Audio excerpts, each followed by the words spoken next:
Tayo pa ngayon nasa actual po na service, worship healing service po ng J.I.L. Yorton. At kayo po na naandyan sa ating pong live stream nanonood, kayo po ay aming tunay na wini-welcome po dito sa ating pong morning service o Sunday service dito po sa J.I.L. Yorton. Ang ating pong tema, our theme this month is Revival, a Call to Excellent Service. At napakainam po na ito ay naisama sa isa sa mga tema sapagkat whether you like it or not, tayo po ay nailigtas ng Panginoon upang mapaglingkuran po natin siya.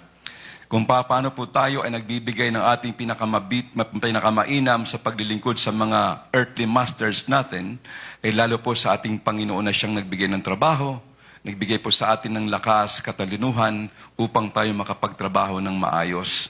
Ano po? At sa oras pong ito ay inanyahan ko po ang bawat isa na inyo po akong samahan sa ating pong scripture reading dito po sa aklat po ng 1 Peter chapter 4, beginning verse 7. At ito po pinamagatang pong the privilege to serve God's purpose. Sige po, if you have found the chapter, ay samahan niyo po ko sa ating pong pagbasa ng 1 Peter chapter 4, beginning verse 7 up to verse 11. Babasahin ko po ang unang verse. Magkaroon tayo ng responsive reading. But the end of all things is at hand, therefore be serious and watchful in your prayers. Verse 8. Kayo po. Okay. Verse 8, kayo po. Okay, ako na lang po magbasa. Naghahang siguro yung ating ano. Alright. And above all things, have fervent love for one another, for love will cover a multitude of sins. Verse 9. As each one has received a gift, minister it to one another as good stewards of the manifold grace of God.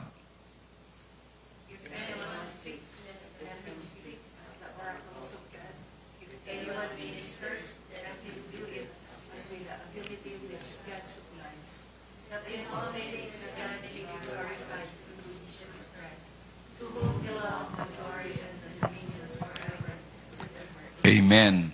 God will surely bless the reading of His words. Makakupunan po tayong lahat. Alright, so bahagi po ng ating tema, we came up with this topic, the privilege to serve God's purpose. Now, madalas po nating marinig po yung salita na the greatest tragedy in life is not death, it is life without purpose. We are 100% sure na tayo po nandito sa mundong ito ay dahil may purpose po ang Panginoon. At hindi lamang po yon ay yung ating talagang maunawaan, the privilege, isang pribilehyo na makapaglingkod po sa purpose ng Diyos sa ating mga buhay. Way back 1979 po, ako po yung nag-apply doon po sa school na hindi ko po alam na ito po yung magiging trabaho ko po sa private school. Ang aking pong in-applyan po doon ay isang canteen helper. Dahil ako nagtrabaho sa isang hotel na wala po akong oportunidad na makapag-aral. So ako po ay nagsumikap na talaga makapag-aral. At doon po sa aking pong in-applyan, sa isang bahay lamang po siya, hindi ko alam na yun pala ay bahay ng presidente po ng eskwelahan. At dami po, ang haba-haba ng pila. Ang sabi ko, mapipili kaya ako rito sa dami po na nakapila rito. So, bukas ang kanila pong, yung job opening po na yun ay para sa mga guro, para po sa mga laboratory assistants, yung pong taga-check ng attendance po ng teachers. Naroon ako at pagdating ko roon, sabi ko, nako, napakahaba ng pila. To cut the long story short po, lumapit po ako doon sa in charge ng pila. And sabi niya sa akin, meron ka bang mga dokumento? NBI, lahat hinanap po sa akin. Wala po. Sabi ko, sa tingin niyo pa pag ako sinicure ko ang lahat ng ito, ay makakabalik pa ako. Bumalik po kayo, baka sakali. And praise God po, ako natanggap sa trabaho. Ibang klase. Sabi ko, sa dami-dami naong mga nakapila, ako po ay natanggap. Isang napakalaking pribilehyo na nabigyan ka ng pagkakataon na makapagtrabaho. Although ang aking pong in-applyan ay canteen helper, dahil ang aking desire nga makapag-aral, ay napunta po ako sa isa pong trabaho na taga-check po ng attendance ng teacher. Kaya every hour po ako nag-take ng aking rounds, mag-check po kung nandun ang teacher nagtuturo, yung professor, ano po. So doon po kaya ko na-share, bigla lang po pumasa sa isip ko, dahil hindi po lahat sa puntong iyon na nabigyan ng pagkakataon na makapagtrabaho. Sa napakahaba po ng pila. Kaya po sa ating pong pag-aaral nito, nasabi ko, it's a privilege. Now, among the people, ikaw ay napili sa trabaho mo. Hindi naman, kumbaga, graduate ka sa ganitong eskwelahan, pero iba talaga nasa prestigious schools, pero ikaw ang napili. So ito isang malaking privilege, ano po. So as we continue, the privilege to serve means I have to accept the awesome responsibility to have positive impact on the lives of others while still respecting the uniqueness. So yung pong pagkapili sa iyo, ay meron pong kaakibat ito na tinatawag na awesome responsibility to have a positive impact on the lives of others. So, iniingatan yung pribilehiyong iyon upang ikaw ay maging maayos. Kumbaga, magkaroon ka ng positibong impact o maging maayos po dun sa ibang tao. Kayan man ay tao na masabi natin na sila ay bad or good, sabi nga ni 1 Peter chapter 2 verse 18, servants, be submissive to your masters with all fear, not only to the good and gentle, but also to the harsh. So, dito makita natin na wala tayong tinatangi. As we're given the opportunity to serve, ay talagang naroon yung ating desire na maibigay ang pinakamainam. So, kung halimbawa, katulad ng sinabi po ni Peter that they were under persecution at that time, that kahit ito ay, sabi nga, even sa mga mabagsik, sa mga harsh na mga masters, remember that we don't respect because of the worthiness of man. We respect because of the worthiness of God who calls us into situations that are beyond our control. So nagbibigay tayo ng pagrespeto, paggalang, kahit ay mga boss na harsh, not they're worthy, but because God who is worthy, who called us into that kind of situations. So in other words, ginawa natin yon dahil po nais natin na mabigyan ng karangalan ang Panginoon. So, dito po isang simple definition po dito ng privilege. Ano po? It's something that can be given and taken away and is considered to be a special advantage or opportunity that is available only to certain people. Hindi po lahat nabibigyan ng pagkakataon na makapaglingkod o mabigyan ng tinatawag na certain privilege. Marami pong mga privilege ko ating isipin, yung pong senior citizens ID card, yung pong privilege po ng mga senior citizens. Kung isipin natin, nasa departure area na yung iba. But you know what? Mayroon din pala mga privileges, katulad halimbawa, mga discount sa atin, no? Discount sa transportation. Tuwing may birthday, ay meron diyang cake. Meron pang, financial support from government. Kakaiba yung privilege na hindi naman natamasa ng mga kabataan. But you know what? Sa atin ay napakaraming mga privileges. Katulad ng sabi ko nga, yung age privilege. In America, youth is highly valued, especially women. At talagang meron din palang privilege yung mga edad. Ano po? Nasabi na, ako talaga lampas ako sa kalendaryo. At ako'y matanda na. Don't worry, may mga privileges po. May tinatawag din tayo na religious privilege. You can worship freely and safely. Pwede tayo magsumamba kahit saan. Ano po, kalayaan.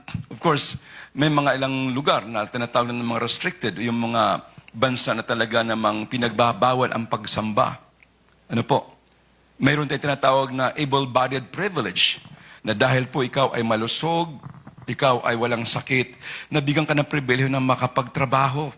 Of course, napakahigpit po ng kumpanya, kasama dyan po pagdating ng tinatawag, kaya may medical examination, dahil kailangan nila ay physically fit ka sa trabaho. Isang privilege po yan na binibigay. Ano po? Even yung passport privilege. Hindi po lahat nakakapasok sa isang bansa. So it has to do with easy. It is for you to travel around the world based on the passport you hold. Kaya pag may pasaporte ka, abay, isang privilege yan. Ano po?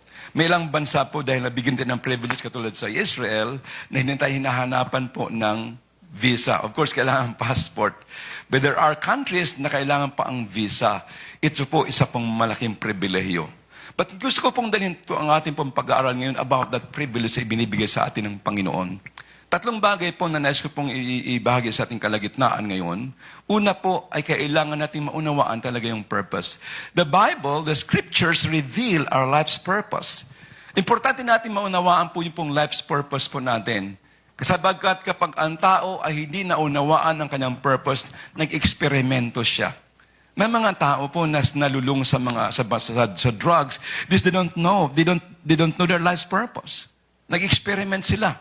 Sabi niya, siguro kapag ako'y nag-asawa, ay siguro maibsan na yung aking mga problema. Hindi po itong tugon.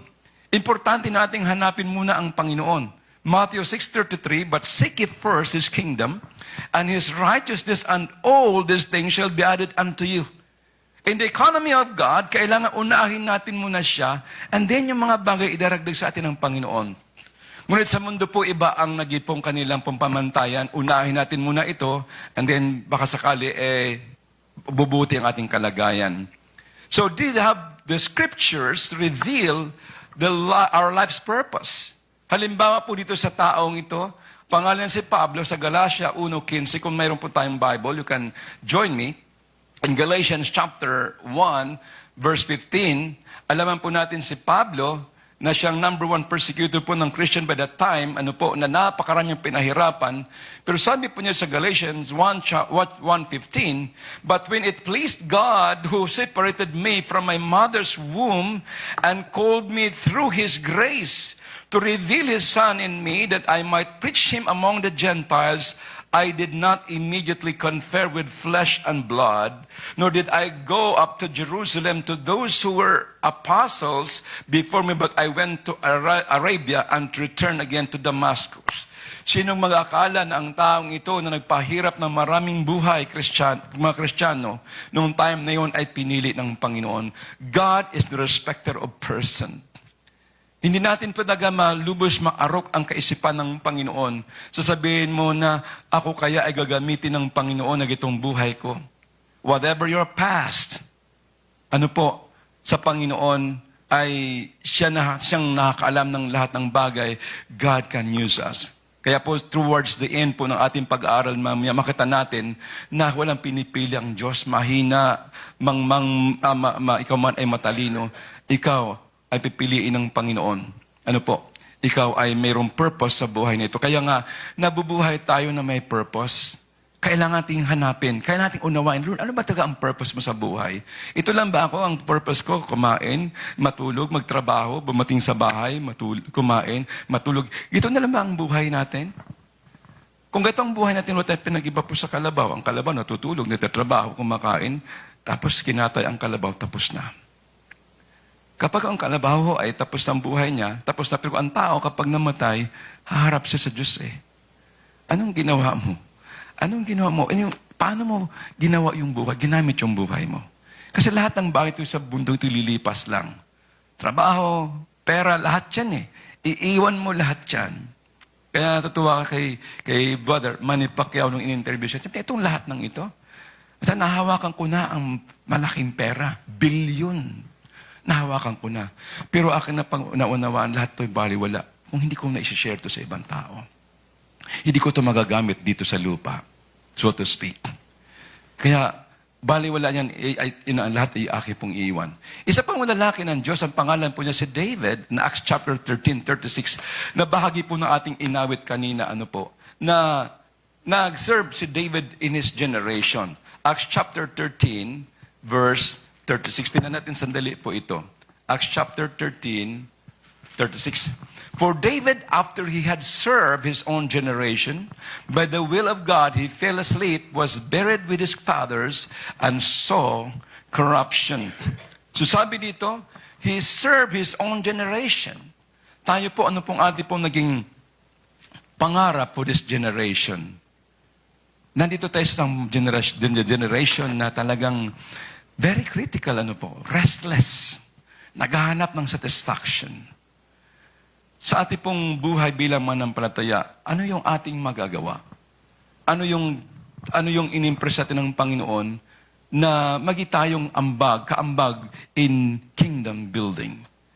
So nice ko nang sa buhay nito ay yung bang lilisan sa buhay nito na may nagawa ako, Lord, at least, Lord, I have done something. Na nagawa ako, may naiambag ako, Panginoon, for kingdom building. Kaya yung pag-share ng Word of God, pag-invite natin ng kaluluwa, hindi nakakalimutan ng Diyos eh. Hindi nakakalimutan ng Panginoon. Inaalala ko doon sa aklat ng Matthew chapter 25, nung nagtanong po ang mga alagad, Lord, kailan po yun na gumawa po ako ng mabuti? Sa Matthew chapter 25, ano po?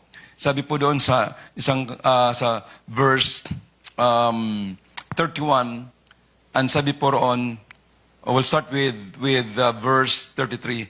And he will set verse 34. Then the king will say to those on his right hand, come, you blessed of my Father, inherit the kingdom prepared for you from the foundation of the world, for I was hungry and you gave me food.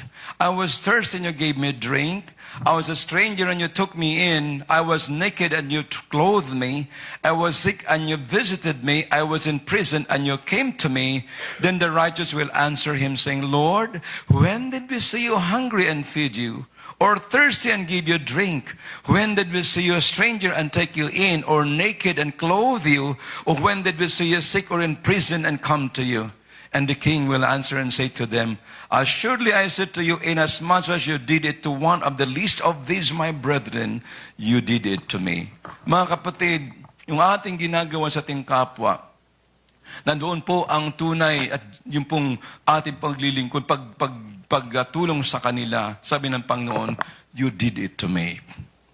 Nakita mo si Pablo na inuusig niya ang mga Kristiyano, nagpakita ang Panginoon, sabi niya, Saul, Saul, why do you persecute me? Ang Christians ang kanyang inuusig eh. Kung ati pong ilalagay po sa ganitong konteksto, nung tayo po ay tumulong, nandoon tayo po sa panahon na kailangan po ang tulong, sabi ng Panginoon, when you did it to the least of my brethren, you did it to me. Sumakata natin na hindi nakakalimutan ng Diyos. Patak ng ating pawis, lahat ng kapaguran dahil naglilingkod ka sa Panginoon, hindi yan makakalimutan ng Diyos. Kapag tayo po hindi natin na-realize yun, maaari tayong mag-quit, mapanghinaan ng loob, hindi po unfair ang Panginoon. Kung ating pong mga amo, mga boss, earthly masters, nagbibigay ng bonus, nagbibigay po ng mga incentives, ano pa kaya ang Diyos? Kaya hindi natin paghinayangan ang paglilingkod sa Panginoon.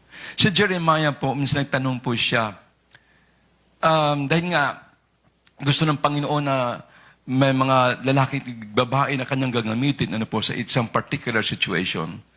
Sabi po ng Panginoon kay Jeremiah, Jeremiah, before I formed you in the womb, I knew you. Before you were born, I sanctified you, I ordained you. So bago pa man tayo na ipanganak, sabi ng Panginoon, kilala na kita. Before I formed you, I knew you. Grabe, no? Yung omniscience ng Panginoon, bago pa man mabuo, bago pa man magsama yung mga magulang, nagsama ang mag-asawa, tapos nabuo yung bata, sabi ng Panginoon, bago pa man kita likhain, kilala na kita. Kaya wala po mga taong po pwedeng magtago at kung ano mang kailangang mga, anumang pagbabago ng mukha at pagtatakip, kilala tayo ng Panginoon. Jeremiah 29:11, sabi po dito po, I know the plans I have for you. Plans to prosper you and not to harm you. Plans to give you hope and a future. God never planned destruction for your life. He never plans sa buhay natin na tayo mapariwara. Ang tao po, ang dahilan kung bakit siya napariwara. Sabi ng isang author of all the creation of God, ang tao po ay na talagang nagbibigay lagi ng, kumbaga sa ating pong pananalita, nagbibigay lagi ng sakit sa puso ng Panginoon. Dahil ang tao ay sumusuway. Talagang ang tao may sarili pong mga agenda sa buhay. So, kilala ng Panginoon. So, tayo po ng bilang redeemed people of God, mga tinubos ng Panginoon, dapat po natin maipaalala sa ating mga sarili. Sabi po sa 1 Peter chapter 2 verse 9, ano po? 1 Peter chapter 2 verse 9. Tingnan natin po ito. Alam ko na madalas po natin mabasa ang mga talatang ito. 1 Peter chapter 2 verse 9. Sabi po rito, "But you are a chosen generation, a royal priesthood, a holy nation, His own special people." Ano pong purpose nito na pagpili ng Panginoon? "That you may proclaim the praises of Him who called you out of darkness into His marvelous light. Who once were not a people, but are now the people of God, who had not obtained mercy, but now have obtained mercy." Dati po, hindi po tayo kabilang sa pamilya ng Diyos eh. But because of His grace and mercy, tayo pinapabilang ngayon. At bilang mga redeem, mga taong tinubos ng Panginoon, narapat lamang po natin pong tingnan yung sa ating ngang word sa bilang tao, yung tinatawag na utang na loob.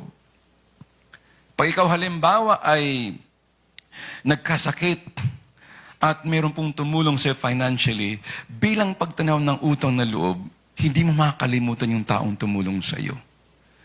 Tayo po papunta na tayo doon sa pintuan ng impyerno.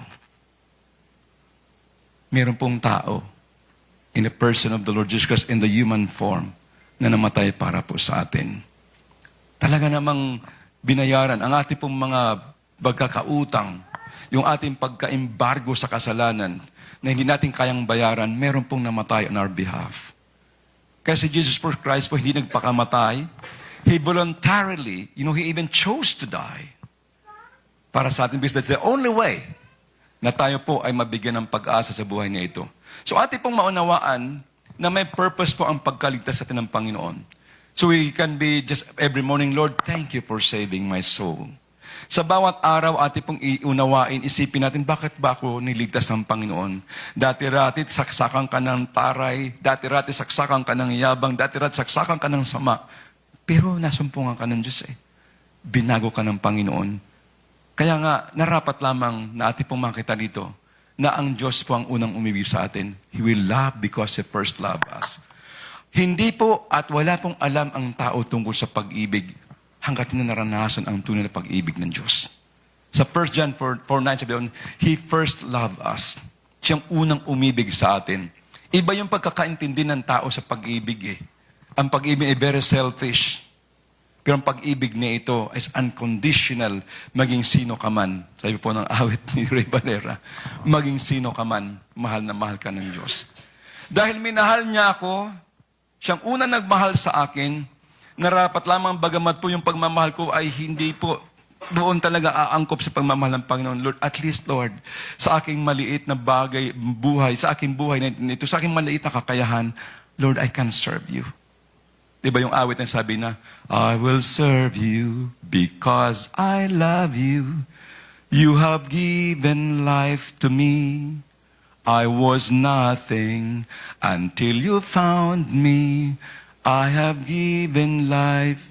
You have given life full to me." So, dahil wala ako talaga may pagmamalaki, it's only because of His grace na tayo po ay nabigyan ng pagkakataon ng maglingkod. Humihinga tayo, yun ang pag-gising sa umaga. Isang bagay na magpasabi natin, "Lord, salamat." Sabi nga nila, ang manok daw pag umiinom ay tumitingala pa. Para sinasabi, "Lord, thank you." Ang tao po ay hindi. Kahit sa pagkain, hindi na nananalangin. May mga bagay na tinanggap na pagpapala, hindi niya maiyang ang kanyang puso. "Lord, salamat sa blessing. Lord, salamat, it's because of you that I passed the test. Salamat, Lord, sapagkat gumaling ang aking anak." Yung pong pagkilala na siyang pinanggalingan ng lahat. We are saved to serve. In Romans chapter 7 verse 6, madalas ko pong mabasa ito, pero nung nakita ko po, when I was preparing this message, dun sa Romans chapter 7 verse 6, makita po natin dito, Romans 7:6. Praise God. Who once were not, 7:6. But now we have been delivered from the law, having died to what we were held by, so that we should serve in the newness of the Spirit, not in the oldness of the letter. Marami po mga taong naglilingkod sa Diyos eh. Pero hindi lahat ng taong naglilingkod ay talagang naglilingkod. out of sa tradition o out of obligation. Pero ang tunay naglilingkod, dahil ito'y bunsod. Ito yung sinasabi ng iyong puso. Sinasabi ng Espiritu ng Diyos sa atin na gawin natin to. Gawin natin to. Hindi napipilitan ka. Because it's out of obligation, hindi ka magtatagal eh.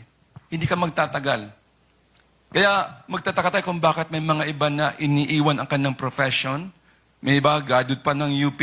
Yung tinawag ng Panginoon magmisyon.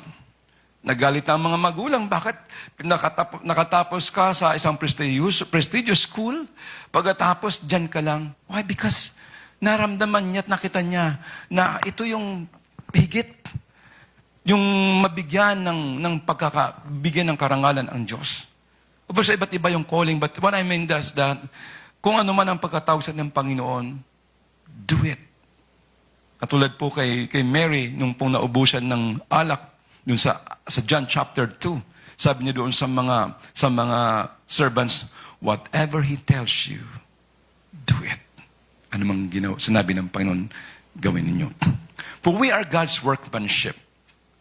In Ephesians chapter 2 verse 10, tayo po ay mga obra ng Panginoon. Ephesians chapter 2 verse 10.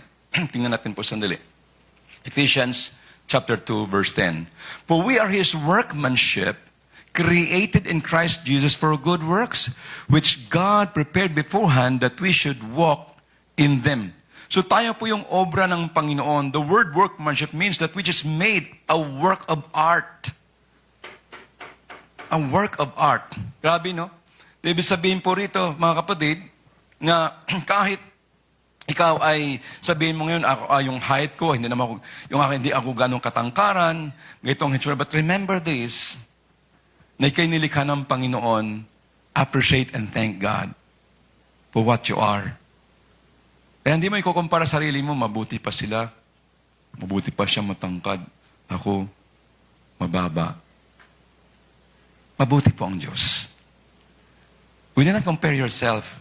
Buti ka pa, marunong kang kumanta. Ako, talagang tagal-tagal ko, naghihiyaw na ako sa banyo, wala pa rin nangyayari sa akin. Wag. Isipin natin, kaya ayaw ko kung siguro tayo sa kalagay ni Nick Vujicic, ano bang word doon? Vujicic, walang paa, walang mga paa, walang mga kamay. Kaya every time na tumatayo sa entablado, hello, I am your half-brother in the Lord. Half-brother kasi wala po siyang paa, mga paa. May maliliit lang po siya, sabi ng tinatawag na chicken, ano ba yun? Ha? Yung kanyang maliit na drumstick, ang tawag niya. So, since tayo create ng Panginoon after His own image, we are the work of art. So it refers to masterpiece. Something crafted with skill and a purpose by God for His purpose. Nung binasa ko po ang Psalm 139 verse 14, I will praise you for I am fearfully and wonderfully made. Marvelous are your works and that my soul knows very well. Psalm 139 verse 14. I am fearfully and wonderfully made. This speaks of care, attention with which God has made us.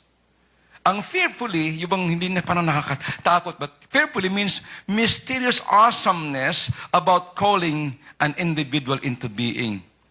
Nang ito po, ko, ang Hebrew word ng fearfully at saka wonderfully, kung madaling tandaan, ang fearfully in Hebrew is yari. Ang wonderfully is pala. Yari. Yari pala. So, fearfully in Hebrew, in Yari, isn't about scared, but rather being in the presence of what is sacred. So, hindi yung natatakot, kundi ikaw ay namamangha ka sa presensya ng isang banal na Diyos. You are overwhelmed with the magnificence of the building. Wow! That's fearfully. Talagang manghang-mangha ka. Grabe. Yung mataas na building ng ano tawag na Burj Khalifa ba? Oh! Dati-rati doon sa Indonesia, yung mataas, Petronas. But now, nasa Burj Khalifa, baka may magpapataas pa ng building ba? Kasi gusto ng mga tao, dahil simbolo daw yan kapag mataas, may tower, simbolo daw yan. May kakaibang simbolo yan sa isang bansa eh. and wonderfully made, translated from the Hebrew word pala, which reinforces the notion of our individual craftsmanship and purpose. Wow! Kaya pag nakita mo ang isang tao, na alam mo mayroon siyang kapintasan, tingnan mo, obra siya ng Panginoon.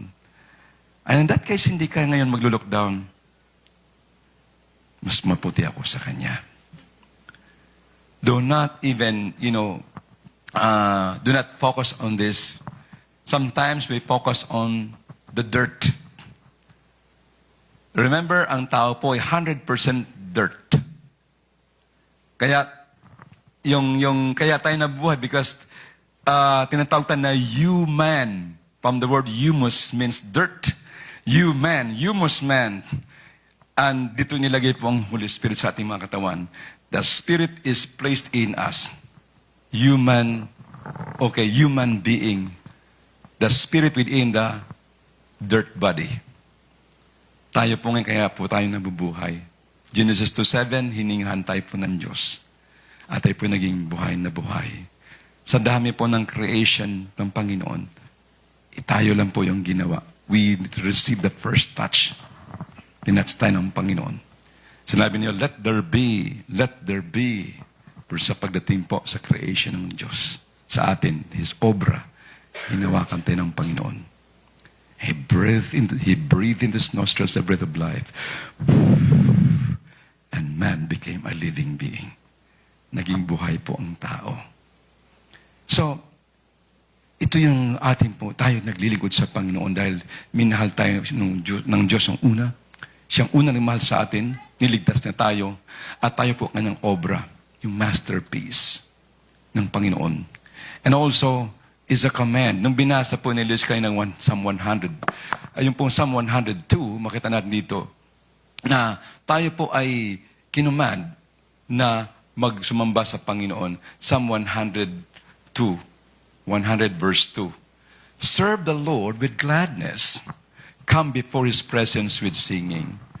So kapag naglilingkod ka na mayroon ng complaint, at may naglilingkod ka, halimbawa na mayroon ng, parang quit ko na, basahin mong verse dito.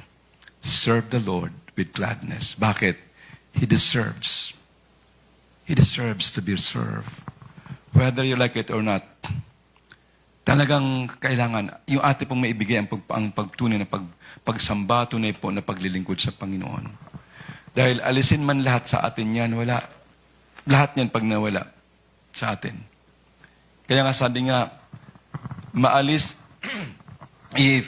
kung yung lahat sa atin ay mawala, wala talaga tayong tatakbuhan eh. There's no amount of wisdom, of human wisdom or intelligence na ikaw ay maaari kang maging masaya, masagana sa buhay. Lahat yan ay pagpapala ng Panginoon sa atin. He can command the blessings to overtake us. Kaya nga, ang pagsamba po sa Panginoon, hindi po ito na, kailangan ko na sumba. Kundi, yung kusa, I serve God with gladness. Naku, linggo na naman. Ano kaya ito? Ba't kailangan nandun yung gladness? Lord, sa pamagitan lang po nito, Panginoon, maipakita ko po na hindi ko po nakalimutan ang kabutihan niyo po sa aking buhay.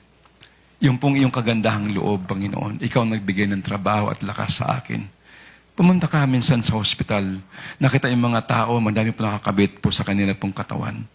May isip mo ba na, sino bang mag-akala na siya ay dito lalanding sa hospital? Ang lakas-lakas pa nito at yung ganito na. We must be thankful to the Lord na kapag taas pa tayo ng kamay. Tayo po ay nakakapagpadyak at tayo po ay sumamba sa Panginoon. Kaya nga sa bahay po ng sambahan, we give honor to the Lord. We give honor to God. Sa iba pong sambahan nakalagay doon, isuko muna ang mga cellphones. Kasi we want to give, yung focus sa Panginoon. That's one way of honoring God. Ano po? Bakit po sa mga special na handaan talaga namang behave po tayo? Okay, our labor will not be in vain. Hindi po mawalan ng kabuluhan. Kaya sabi sa 1 Corinthians 15:58, that be steadfast, immovable, always abounding in the work of the Lord, knowing that your labor in the Lord will not be in vain. Hindi sasabihin mo ngayon na, hindi nakakalimutan naman ako, wala naman nakakita sa ginagawa ko. Yes, pero may nakakita sa iyo. nakikita ka ng Diyos. Katulad natin binasa kanya, Lord, when was that, Lord? Na ginawa ko to. When you did it to the least of my brethren, you did it to me. Mga kapatid, wala pa po tayo sa day of accounting. One day, yung pagharap natin sa Panginoon, we'll find yung ating pong na-invest sa buhay na ito. At yun po ay for eternity na ito eh. For eternity. At gusto natin na pagdating na doon ay wala.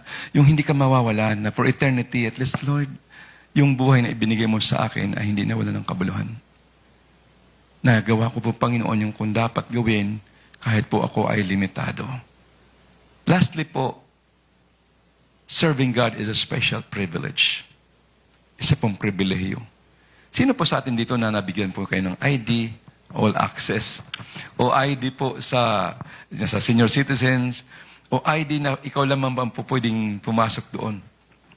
Kaya minsan meron pong nagano sa akin na bibigyan kita ng ID ng ganitong opisina para makapasok. At pag ginahuli ka ng pulis, ipakita mo lang yung ID. Sabi ko, no. Ipakita mo na yung ID. Ano po? Pag nahuli ka ng pulis, taga-ano ako? Taga-Congress ako.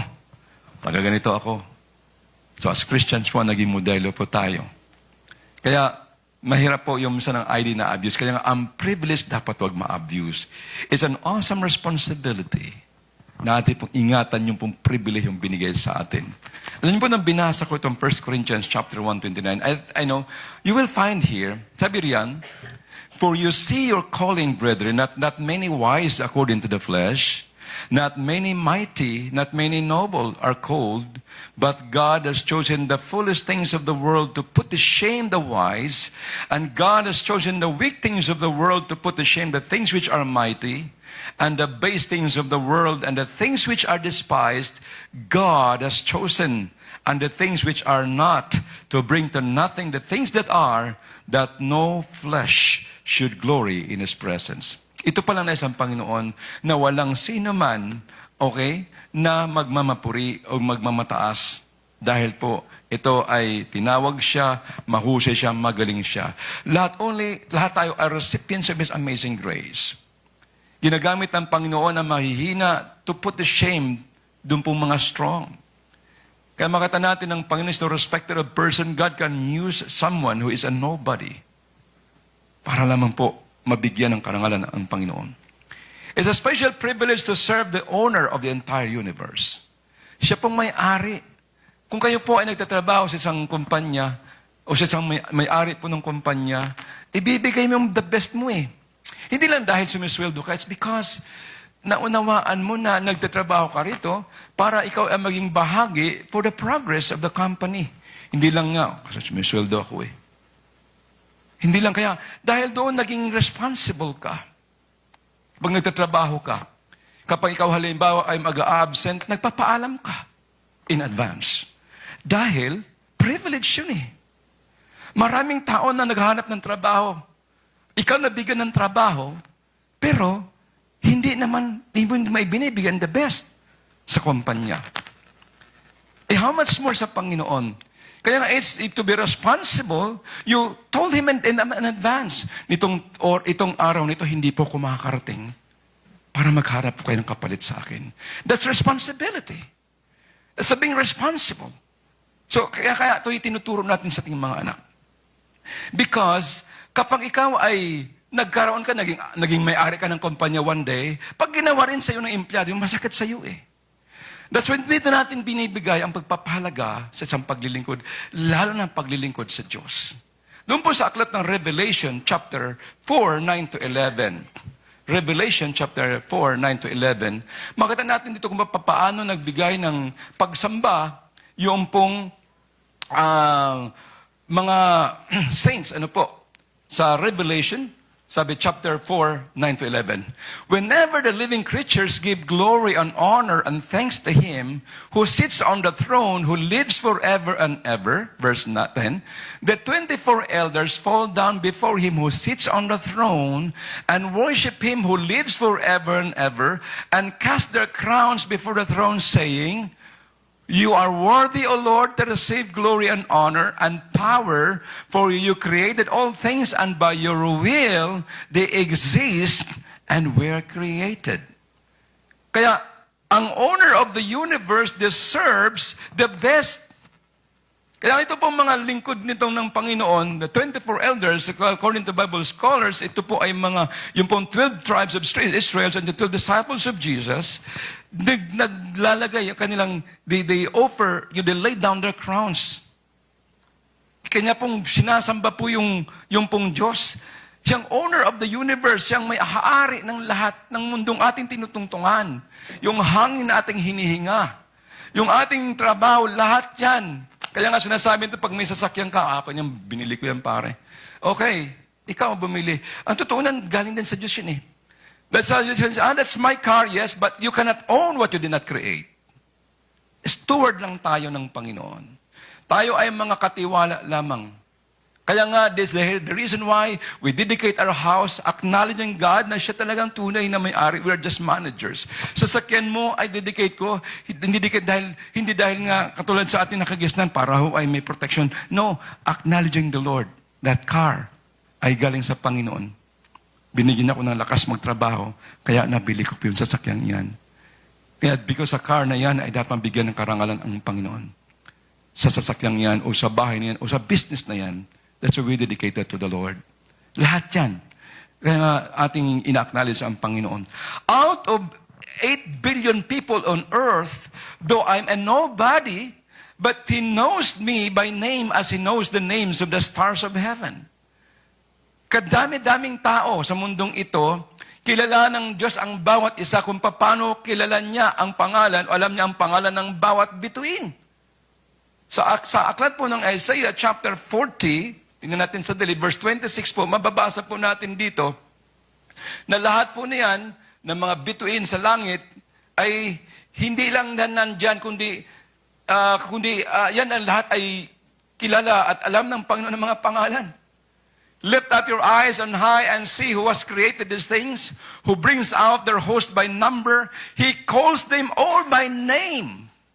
By the greatness of His might and the strength of His power, not one is missing. Lahat na yan, ang heavenly bodies natin nakikita. Sabi nung alam ng Diyos, kilala niya. Lahat ng He calls them by name. Buhay pa kaya natin tayong lahat, kilala tayo ng Panginoon eh. Ang ating mga pangalan, alam na alam at kilala natin siya. Kaya nga kapag ating itong naunawaan, everyday naging God-conscious tayo. Wherever we go, whatever we say, we are conscious sapagkat lahat naman wala pong may tatago sa Panginoon. Matthew 10:30 sabi doon, even your hairs, the hairs of your head are numbered. Bilang ng Diyos ang ating mga buhok. Alam ng Panginoon lahat yan. Ilan ang naalagas dyan? Lahat yan. Alam na alam ang buhok na yan. Lift up your eyes on high and see who has created these things. Who brings out their host by number, He calls them all by name. By the greatness of His might and the strength of His power, not one is missing. It's a privilege to serve the Lord. It's a privilege to serve the Lord. Habang po tinitingnan ko po si Luis kanina, nagpapaawit. Sabi ko, Lord, pangalawang buhay nito. Noong time na siya po ay nandoon, critical sa hospital, na inalaw po ng Panginoon na makarecover. Sabi ko, talagang lahat po ay biyaya ng Panginoon at ito ngayon ay tumatayo nagpapaawit. As in his her own little way to say, Lord, thank you sa lahat ng ginawa niyo po. Sa buhay niya ito ay wala na pinakamainam pa na magi po nating patotoo yung po napaglingkuran natin ng Panginoon. Huwag po tayong manghinayang. Naku, sayang yung ganito, ganyan. Kapag ang Lord ang ating pinaglilingkuran, hindi po maghinayang sapagkat God can even restore to us the things which were stolen by the devil. Yung mga bagay na ninanakaw sa iyo ng kaaway in the past, pwedeng i-restore sa atin ng Panginoon. Kaya alala ko si Job, isang araw po, the rapid fire disaster happened to Job.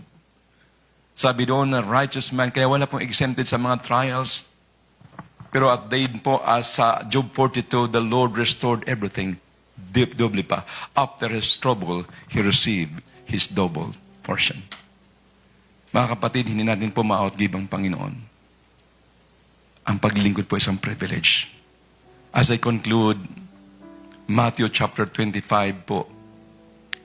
Sabi po rito, sa Matthew chapter 25, His Lord said to him, "Well done, good and faithful servant. You are faithful over a few things. I will make you ruler over many things. Enter into the joy of your Lord." May time po ng pagsusulit.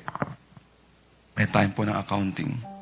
Alam natin po ang context po dito sa Matthew chapter 25, na ang master nag-iwan po siya ng talent as a currency. Ano po. But we can use dito sa ating pong talento na ating pong natanggap sa Panginoon. May binigyan ng 5, may binigyan ng 2, may binigyan ng 1. Yung 5, makita natin, hindi pa nagpaliban pa. Kundi at once, ito po'y kanya pong kinalakal. At yung tumanggap ng 2, ganun din. Pero yung isa, nag-iisa na lang yung talent niya. Ibinaon pa sa lupa. At dumating po ang day of accounting. Sabi po ng pong may talent, na may binigyan tumanggap ng talent na 5, yung pong capital na yon, sabi niya, "Lord, yung pong binigay mo sa akin, nag-times 2 po." Yung binigay yung sabi po ng Panginoon sa kanya, "Well done, good and faithful servant. You are faithful over a few things. I'll make you ruler over many things. Enter into the joy of your Lord." Yung may hawak ng 2, sabi niya, "Lord, yung binigay mo sa akin 2, ay nag-multiply din po." The same word, "Well done, good and faithful servant. You are faithful over a few things. I'll make you ruler over many things. Enter to the joy of your Lord." Mapapansin natin dito na hindi po nagbago ang adjectives. Well done, good and faithful servant.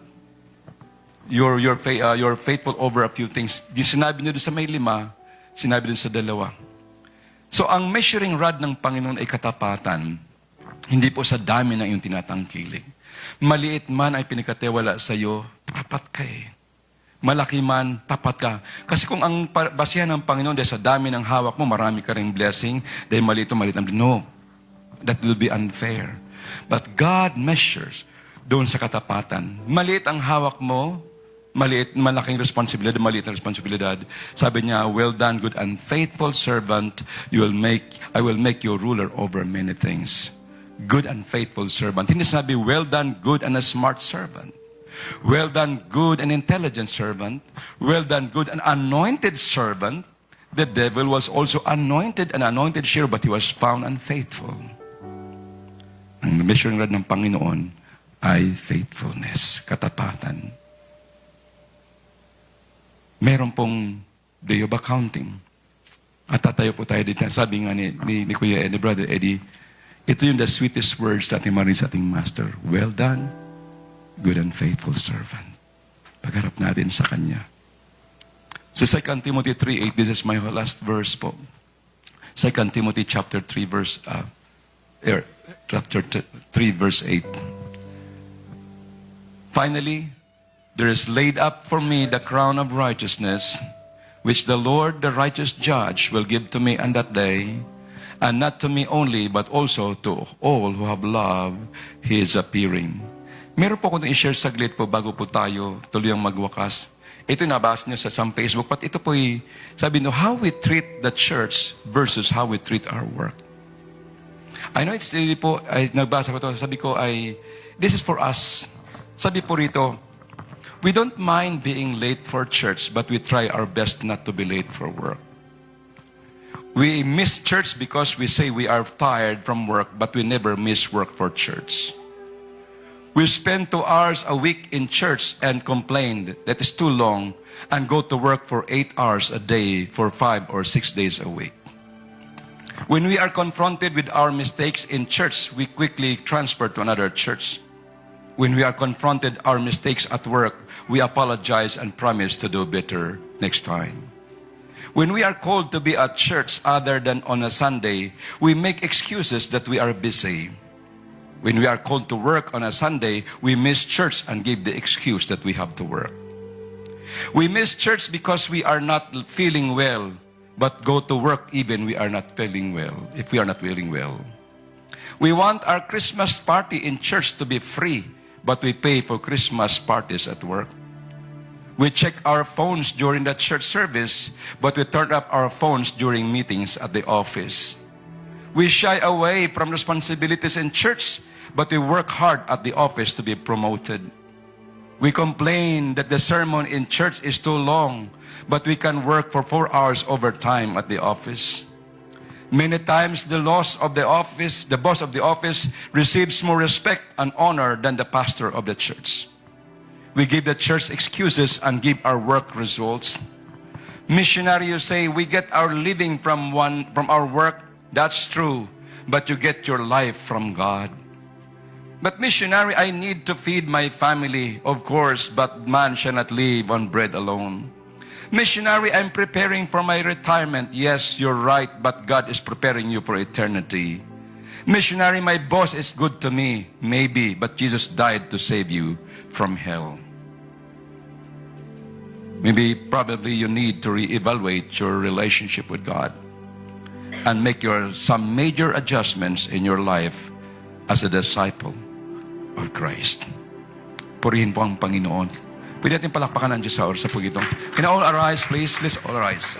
Hallelujah, hallelujah. Praise the Lord. Katulad po ng Haring David, siya po ay nag-serve sa Panginoon for his generation. This might be also our prayer, Lord. I want to serve your purpose in my life. Habang ako'y may lakas. Darating pa ba yung panahon na hindi ka na makalakad? Hindi ka na ngayon makalimutin ka na hindi ka na makapagsalita at saka ka palang maglingkod sa Diyos. You have to take every opportunity